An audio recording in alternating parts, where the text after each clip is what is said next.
G'day everyone, it's James Davis from the Pax8 Academy again, and this time I've got Phuong from Mantria Consulting. You're not from Mantria, the Ponzi scheme, are you, Phuong? No, very much not so. They are based in America. I am a very small company based in Sydney, and we do consulting in the IT space.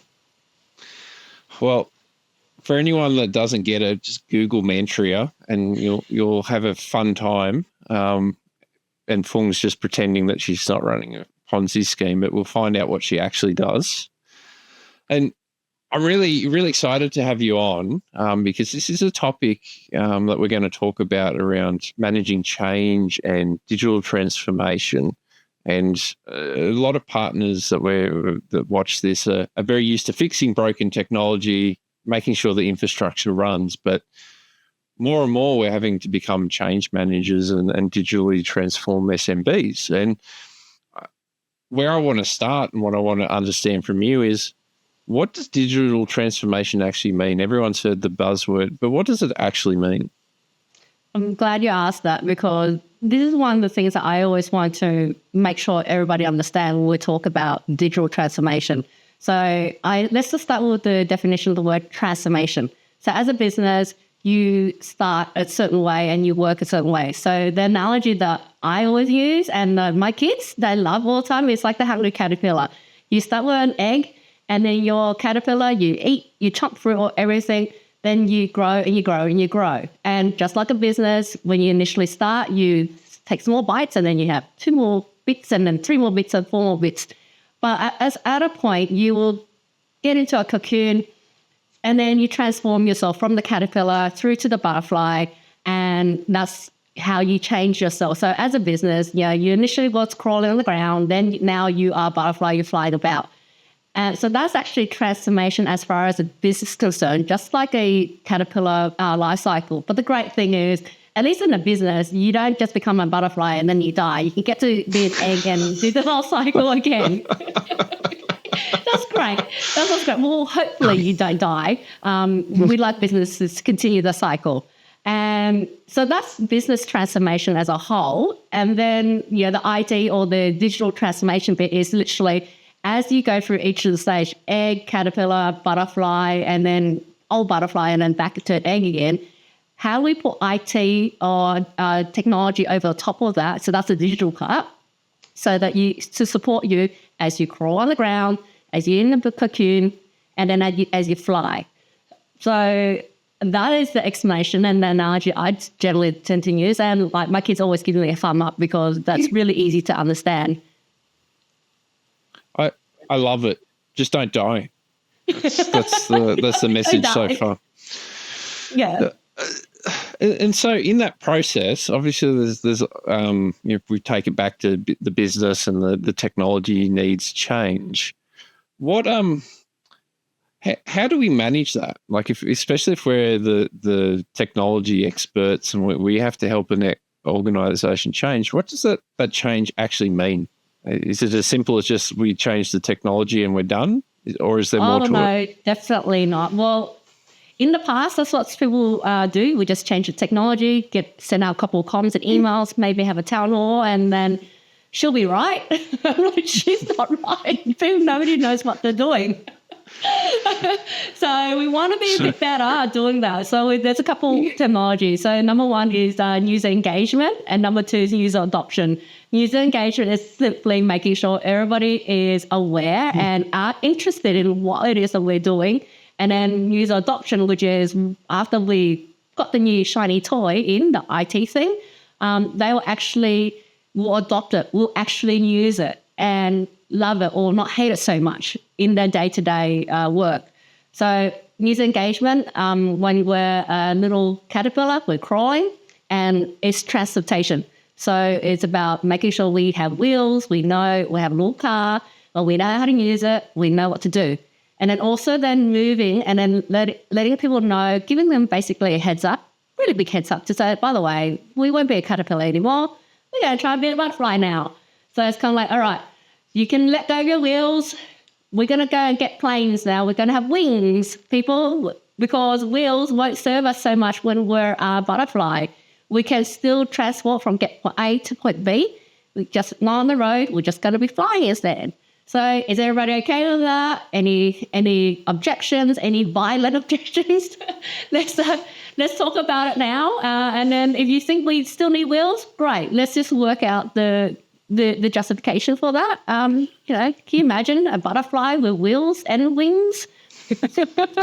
But it's just generally the process of user engagement, getting everybody's voice heard. So if they have any concerns, we hear about it and they get on the journey and they understand that we're moving from caterpillar on the ground to butterfly with wings flying out. And what does that mean in terms of their old ways of working and the new way of moving from point A to point B?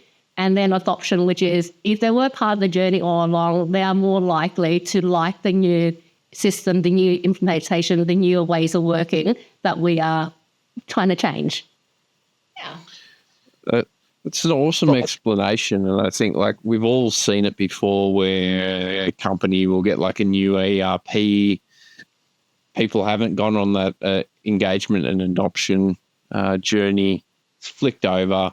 People don't embrace it and they go straight back to the spreadsheets they were using before because that's what they're comfortable with. So what's the sort of process and the framework that we're working towards to do the engagement and the adoption process? Again, I have been accused of being too modelly and too much frameworky. So literally the term was, you are very modelly. And and my objection or my defense to that is you do need to have a model. By model, it's just a guideline in terms of what you do. And then you have a general framework, general guideline in which we do things, but then you do need to adopt it and adjust it according to each scenarios. So what you would hear is people, process, and technology. And I always do it in that particular order. So the people.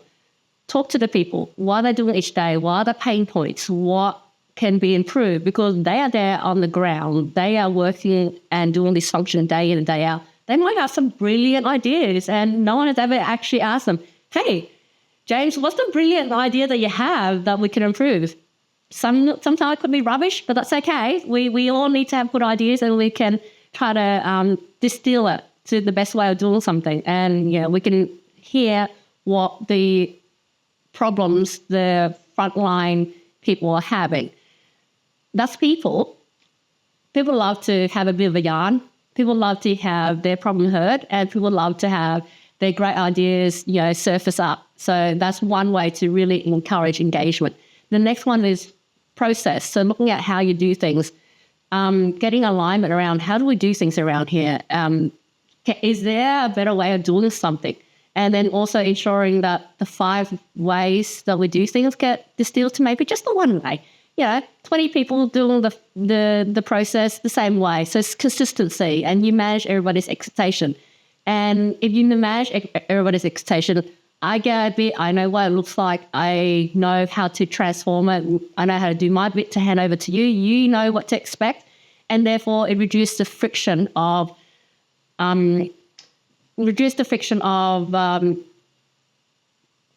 process and input. So if you reduce the friction, you become more efficient at what you do. And people are generally more happy and not frustrated about why did this team or this department did this? So why don't they know? Well, actually, in fact, they might actually not know. But if you have the discussion, we talk about the process, then we talk about what bothers you at the moment from one team to another team. We can actually try to remove that pain point. And then it then smooths the process through in terms of how you do things. So that's people, that's process, and finally technology. Once we work out how we do it and how do we better, the technology will then help accelerate or make those little bits that we have to do a bit faster. Now, the thing that I always call out is technology is just one piece of the puzzle. It's not a silver bullet. So please don't expect technology to be the end all. Is one part of the puzzle. Sometimes it's actually cheaper to do something manual than try to put R&D in and testing and to customize a piece of software to do something. It might actually not yield that good return. So it's okay to do something manual and then do the next bit in the system and then do another bit manual again, because we're looking at the overall end-to-end process and we want to do it well, we want to do it consistently, but we also don't want to spend like a bomb trying to make, sorry, did I say that word? No, not a bomb, like it's a lot of money to try and, automate the whole system to do everything when it's just cheaper and easier to do it manually. Yeah. So people, process, and technology, the three things. You're making this sound very simple. Surely change just can't be that easy where you talk to some people, get the process right, and then roll out some technology. There's got to be more to it. Oh, there's definitely more to it. But like I said, because I'm quite modelly and frameworky, those are the buckets and the phase that we need to go through. So the other thing is to ensure it is actually talking to a bunch of people and then get an agreement. It is quite that. The task you have to do is quite simple, but it's not easy. The simple task is talk to a bunch of people, get a consensus, get an agreement, and then we move forth into the same direction. So we all sing from the same song sheet and we all have a North Star and way of going. But how you actually carry out and do that task, simple task, definitely not easy, because there's a lot of people to talk to. There's a lot of personality. There's a lot of agendas that we need to align and to mobilize everybody. And what I find really helpful is when I'm in a project, the leadership team, if they're on board, and we get leaders understanding what it is that we're doing, why we're doing it, how does it roll into the overall business strategy from a project perspective, it really does help roll down and communicate out what's the purpose of this current initiative that we're carrying out. And having leadership team on board is always a good sign that, yes, we are really doing proper work this time. It's not a tick boxing exercise. It's not just a buzzword to make it fun and look trendy. We are actually doing real work now. You mentioned projects there. Like, what's the difference between change management and project management? So project management, I use the car analogy now. So I love stories. I like analogies. And I generally use Ferrari, but let's just say a sports car. So when we implement a project, ERP, CRM, or things like that, the project is like, imagine a super sports car. It's big, it's expensive. You don't get one every year. You probably get it every 10 years, if not. So it's a lot of effort. Now, project management is really about concerning about the delivering of the car itself, the components of the car, the doors, the wheels. Yeah, does it work? Does the engine work? And we're building the car. We're making sure that the car works. We test it around the racetrack. So that's all that. So from hunks of metals and bits of metals and wheels and windscreen and whatnot, you get a car at the end of it, a really nice red hot supercar, Ferrari, cost a couple of mil. Then that's project management. Then change management is really about, right, now we got the car, we need to talk about the driver. Hey driver, do you know what we're getting? A really new sports car. How cool is that? We'll get them excited about the fact that we're getting a new vehicle, the tool, so the vehicle. Do they know that we're getting it? Great. Now, do they know what we're using it for? So that's the actually thing that's very key. So a lot of time people will hear that we're getting a new IT system, we're getting a new tool. That's great. But what does it actually mean to me, the driver, the end user? So if I was told I'm getting a new sports car, fantastic. Can I take it off-road? Can I take it on the school run? So that's when we're talking about the process. If you have a car, please don't take it off-road. It's lowered. It has super good low profile wheels. Take it around a racetrack. Get your mates on. Thrash. Do drifting. Awesome. That's what it's built for. That's what it's designed for. That's what you do. If you really want to, sure, you can take it on a school run and pick up some lunch. But please, under no circumstances, do not take it off-roading. It's not designed for that. So that's the project management and the people management and change management side of things, making sure people know what they're getting, what it can do, what it can't do, And then if they really want to take it off-roading, get another cheap bush basher vehicle. And that makes a lot of sense. And for the partners that are listening along, in the past we didn't really need to do change management from where a lot of us have come from. We changed some switches and firewalls in a network. It doesn't affect the end users. It just things operate better. And we chuck in a new server with a new iOS upgrade. Again, it didn't really affect them that much. But as we're starting to go more into the get involved with CRMs and ERP, productivity, robotic process automation, AI, that's all really affecting the end user. And you mentioned a few times there around getting people's buy-in. What are the sort of techniques and methods that you use when you have to come into an organization, say a 50 to 100 person organization, that how do you go about talking through that people part?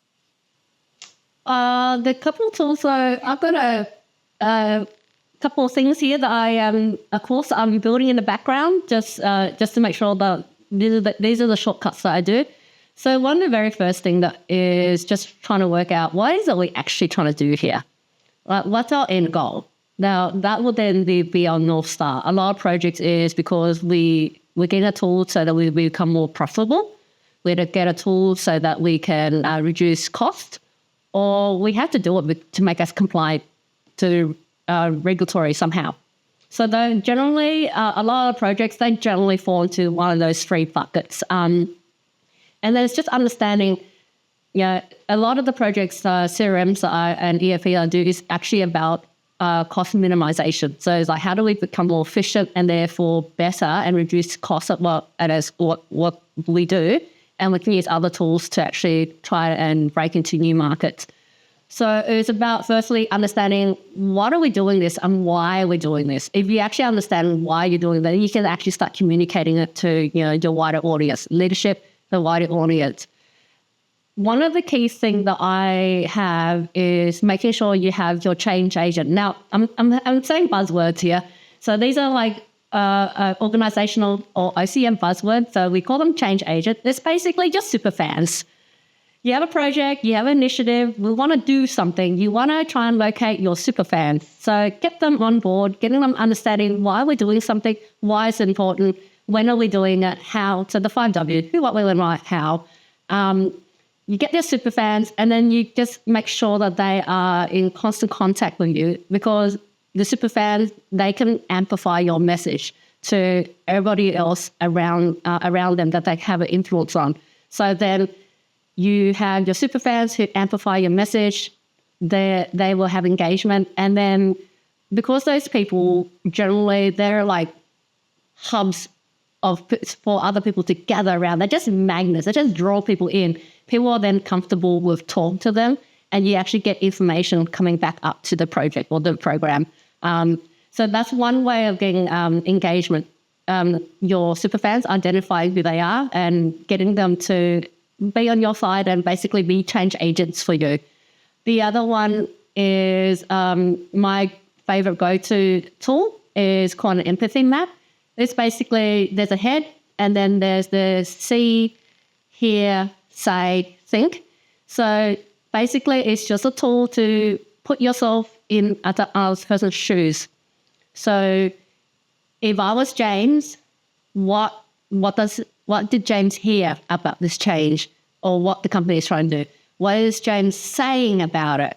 What is James seeing, and what is he thinking about? So all those things, I'm like, if it's overall positive, fantastic. We can use that information to do our comms, to do our messaging, our town hall, emails, workshops, the works.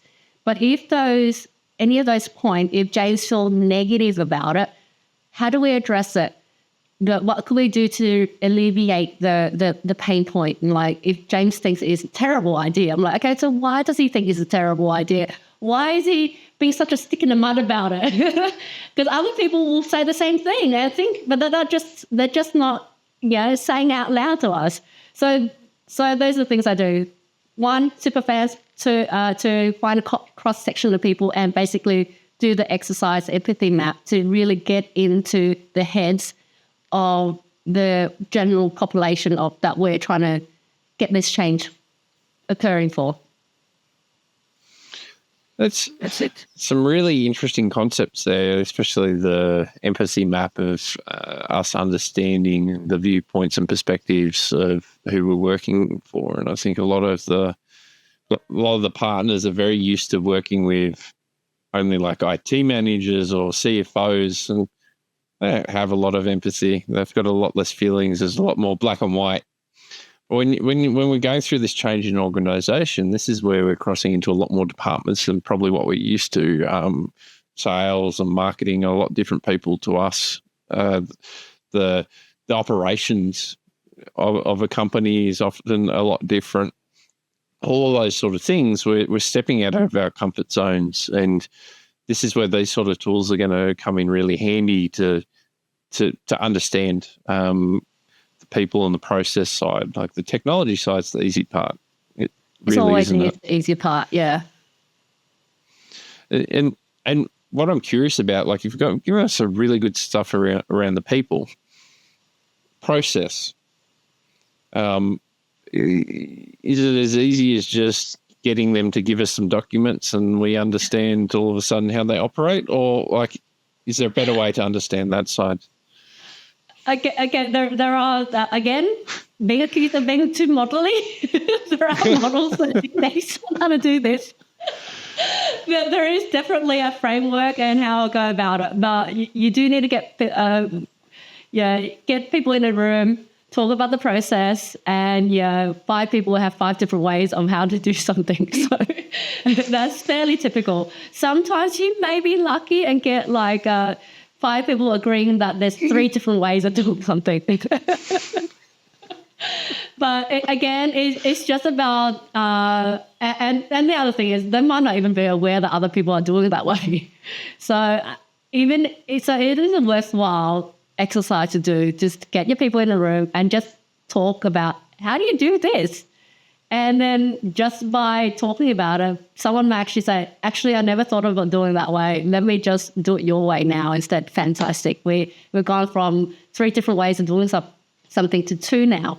Then we further discussed and like, hang on, I didn't realize that there was a problem for you. Yeah, so let's change the process that I don't cause you and your team more annoyance. So there you go. So it's a lot more involved than that, but the most simplistic term is more about, this is how I do something. What do you guys think? Okay, that's fantastic. That's amazing. I should do it that way. Or why did you do it that way? It makes absolutely 0 sense. And sometimes we uncover things like there was an old business regulation, there's important rules or policy that people have forgotten about. Like, oh bugger, we should go back to doing that because we are inadvertently might be non-compliant for whatever the policy is. It's like, yes, we should definitely do that. We don't want to be non-compliant. But then eventually lots of talking, lots of workshopping, you get to a point where like, rightio, so all 5 of us we have agreed or negotiated, control or argue and cried over the process, but we now generally agree this is how we do something in these, I always say 80-20. 80% of the time, this is what we get, this is how we're going to do it. These things, we are compliant, we know the policy, we know why we're doing it, and we're not going to cause more headache and pain to other people in front of us and behind us who needs to do this process. And the other 20%, because there's always 20%, there is no process to rule them all. There is outlier. So anything that doesn't fit in this 80% cookie cutter throughput, we deal with it on a case-by-case basis. And it's just letting people know that it's okay to have outlier. You don't need to do a super process, one to rule them all. We don't need that. Sorry, I've just been watching Lord of the Rings again. So we do need one process or one ring to rule them all. 80% of the time is good enough. And then the 20%, you just put it through. Once it becomes, and then you monitor how it is. If the 20% becomes slightly bigger, then you're like, you know what? Maybe it is valid that we do another process just for that, because it's getting a bit more regular now. It's not 20% anymore. But that's my rule of thumb. Okay. And I'm hearing you talk about a lot of this, and the day job that I do is business transformation for technology companies. What goes to my head is, how quick is change? Okay, I know that's a bit of a piece of string question, but if we did a moderate system change, let's just say we moved a portion of our CRM to another system, the way that we do our lead generation and our nurture list type of component. Is it a week process? Is it a 2-year process? Like, how should we be thinking about this sort of engagement to drive change? So just use your example of going from CRM number 1 to CRM number 2, or A and B, and then we're looking at the lead generation process, right? So in this very distinct example. So the first thing is, there's a lot of things there. Number 1 is the people. Do they know that we're moving? Yes or no? Great. Number 2 is process. Are we actually changing the way in which they do lead generation? Yes or no? Because a lot of the time, I'm being an IT person, guy, like most of my career, like coming on like 20 years next year.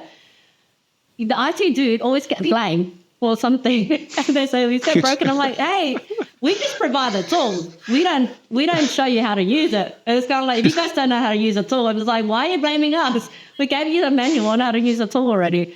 So the first thing is, number 1, do you know that we're changing? Rather than people will say, hang on, no one told me. So that's aside.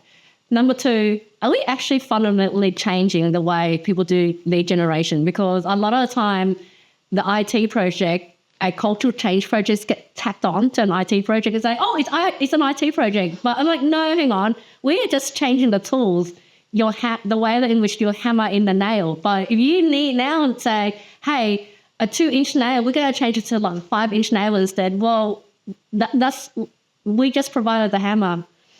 You know, you still hammer the same, but like you need to explain to someone then that the nail is now bigger, and therefore if they have a piece of wood that's thin, it's probably going to split, probably going to have some more issues, so they need to think about those sort of things. So the very first thing is, like, number 1, let's just do an assessment.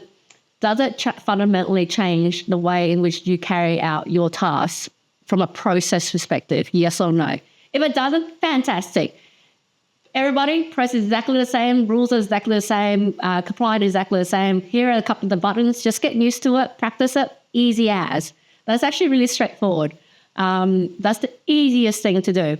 However, a lot of people and a lot of clients, projects that I've seen in the past, is they don't consider this IT change also means process change, and how you get the information in, what you do with the information while you're in there change as well. So that's a process change.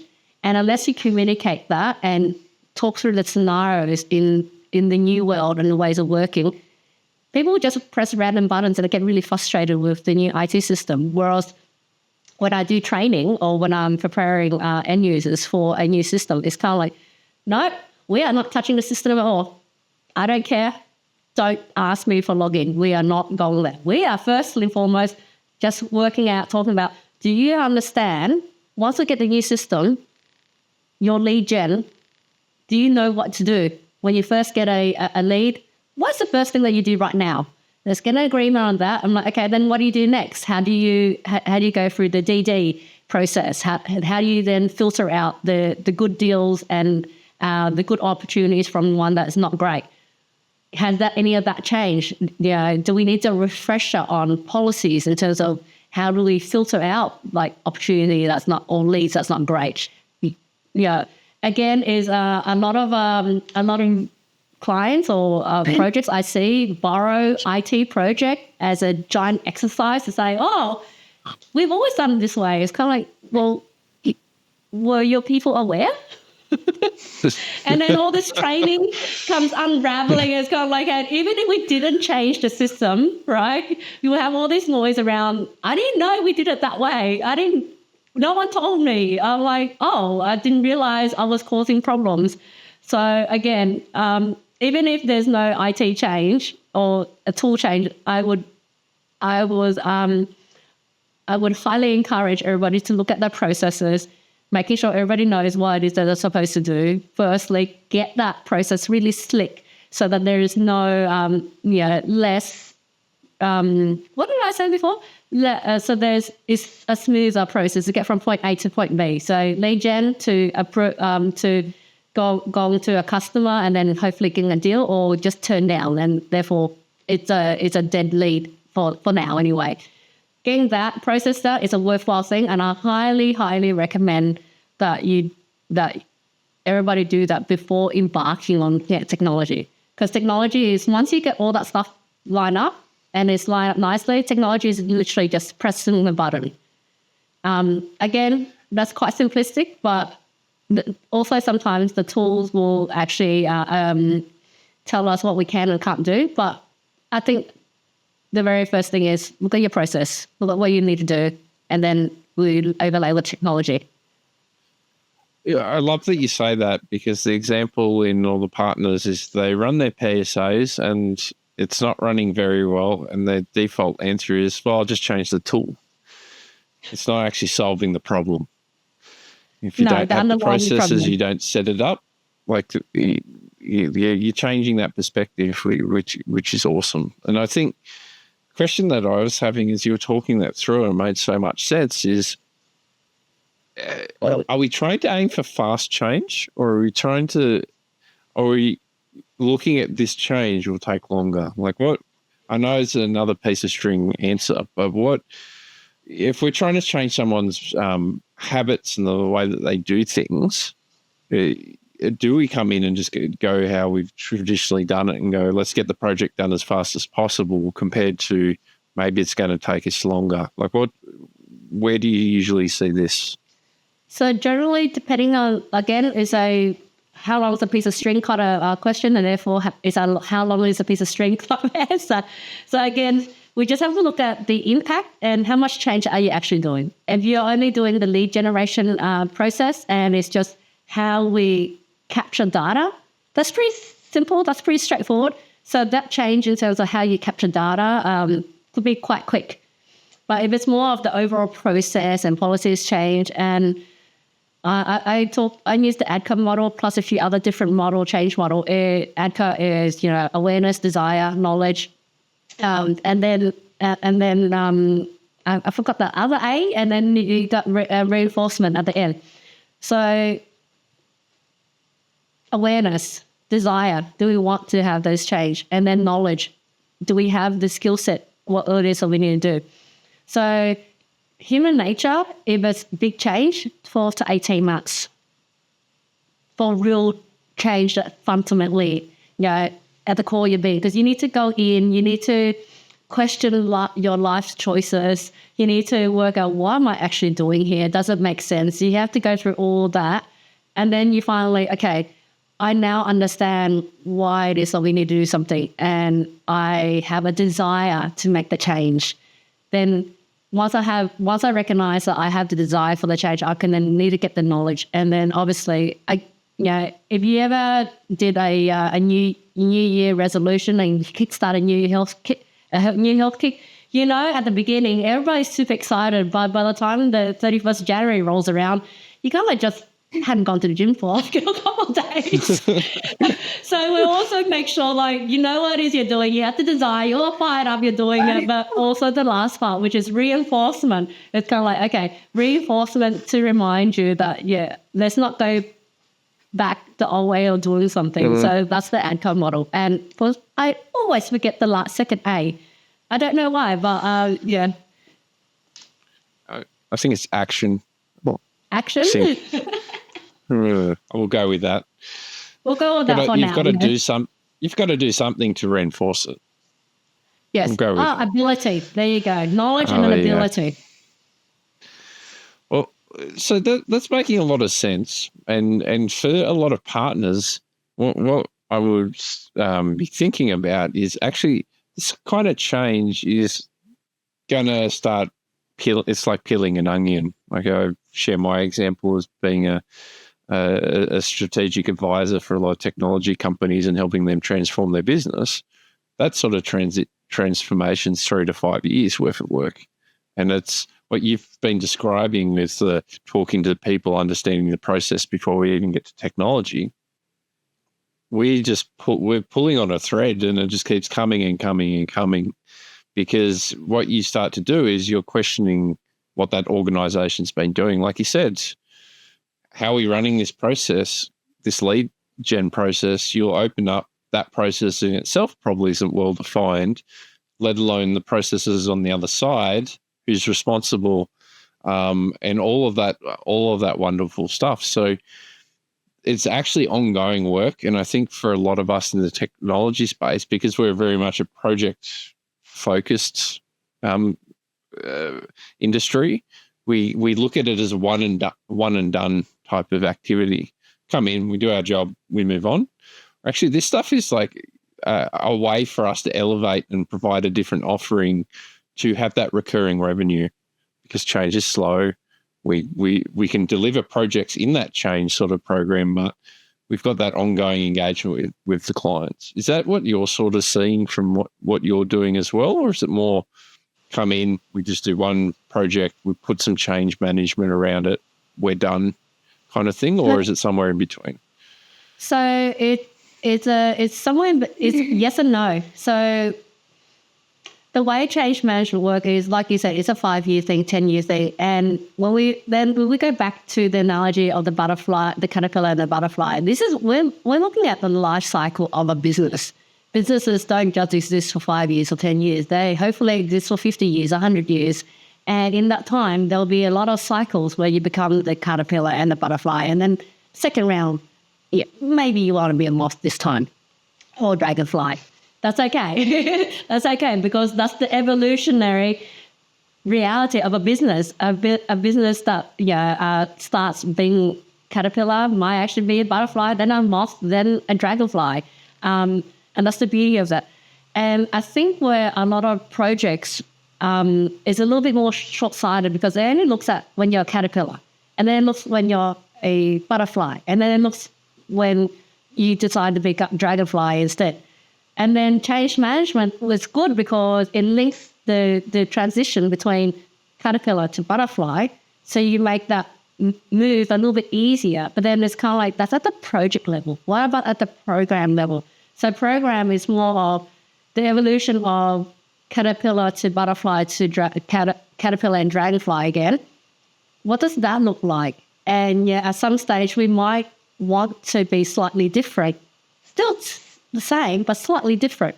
So you do change management at the project level, so that for the change that's happening right now in the next 3 years or something, we know what to do. But overall, we also need to look at the overall lifetime of the project.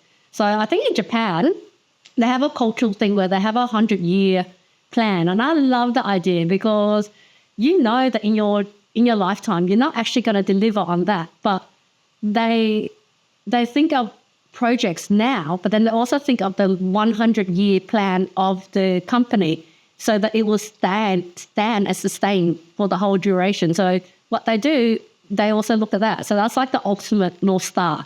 We're heading in this direction. We might even evolve to be a bird. But we at the moment, we're a butterfly, and from butterfly to a bird one day. We might have to go dragonfly. We might need to go back to being a moth a little bit, but eventually we want to work towards that. And I think change management, when you think about it, you need to actually think about the overall evolution of a company, and so that you're dealing with something today in the short to medium term, but also longer process. Are we also marching towards the same sort of North Star, yes or no? And I think sometimes the razzle and dazzle of a shiny new IT project or toy, people forget you need to slow down, think about the long 100-year thing, and then roll it back. Yeah. I love that. It's probably a good time to start wrapping up, because I think we could just talk for hours about this stuff. It's clearly passion involved. And so what I'm curious, we've covered a lot of ground today. What do you really want people to take away from today? And if they're not doing any kind of change management, where should they pragmatically start with it? I think if you right now you're sitting there and you're listening, you think, oh God, something got to happen around here, because this is just the pits. This is just terrible. And whether it is that when you hear people complain about something, I will start there, because the pain point, let's have a look at why is it making Monday such a horrible work day for everybody. And I always, when I approach somebody and they just complain, I'm like, okay. And they're like, well, we have a workshop right now. Let's talk about change management. And transformation, they're giving me a look like a deer in headlights. I'm just like, no. Okay, let's break it down. What makes Monday horrible for you? What makes you don't want to turn up to work? Because change management is all about trying to make things better. And I like to have people happy to turn up to work, or not groan that, oh, it's Monday again. So I will start there. Looking at the pain point, looking at how big the impact is. And then is there any easy win? Like if there are pain points and if it's a really quick change to do something, do that. That was a good win that will make everybody's day a little bit better.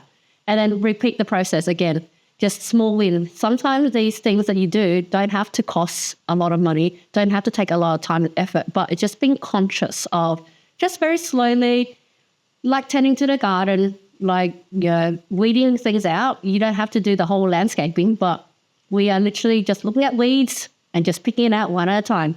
That would help. So that's what I would recommend whoever's listening will start off.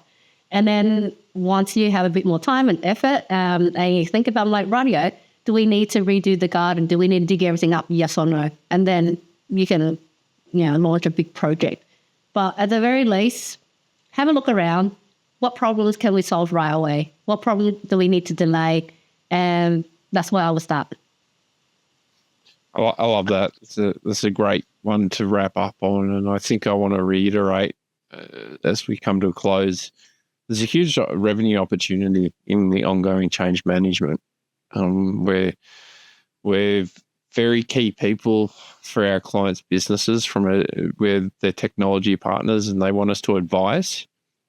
This is the opportunity to start identifying those problems, finding those weeds, to start changing the conversations, reshifting the value, adding more recurring revenue, et cetera, et cetera. There's a huge opportunity, not just because there's money to be made, but actually that's what our clients want and need. And so it's a bit of a no-brainer. But so I hope what you've been talking to us today, Phuong, I hope people have been listening and will take it on board, because it's vital and it's not going to go away. And if you're not doing it for your clients, someone else is going to come in and do it. Yeah. So again, going back to the analogy of just finding the weeds, if you're a company and you're trying to attract clients and you got weeds all over your yard, and your competitors is like their garden might have weeds but a bit less, or another one who is no weeds at all. They don't even need to have a fancy lawn, just no weeds. Who do you think they're going to go with? The one with the weeds, or the one that bare bones, no weeds, but it's well maintained and trimmed? It does show that you know what you're doing, you know what you're talking about, and you're organized. And that then builds trust as well, that you can deliver whatever your client is desiring. Because your house is in order. That's basically it. I love that. And that's a great point to finish up. And I really appreciate you jumping on, Phuong, and no doubt we'll talk again in the future. Thanks for having me. Oh, this is a lot of fun. Anytime.